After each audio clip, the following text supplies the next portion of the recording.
কি তুই আমাকে মারলু? নু এর বিচার চিঙ্কু মাস্তান করবো।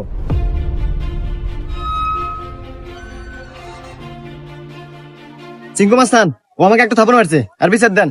এই আমি সিংকু মাস্তান, এই এলাকার যত সমস্যা সঠিক সমাধান আমি নিজে দেই। নয় ওরা এক থাপড় খাবো, আর নাহলে এক থাপড়ের বদলে 10টা জরিমানা দেবো। সিংকু মাস্তান, আমার কাছে তো কোনো এখন টাকা পয়সা নাই, একটা থাপ্পড়ই দেন।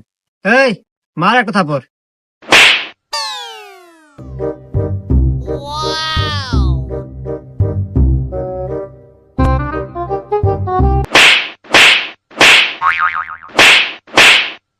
এই যে আমি এখান থেকে যাওয়ার সময় 50 টাকা পরে বাঁচিলাম, তো ভাবলাম যে এখানে খরচ করে দিই। এই যে ধরেন 30টা আপনি নেন আর 20 টাকা দিয়ে দিন, থাকে। হুমুন্দি কয় কি রে? 20টা আপনি রেখে দেন, আমার লাগবো না।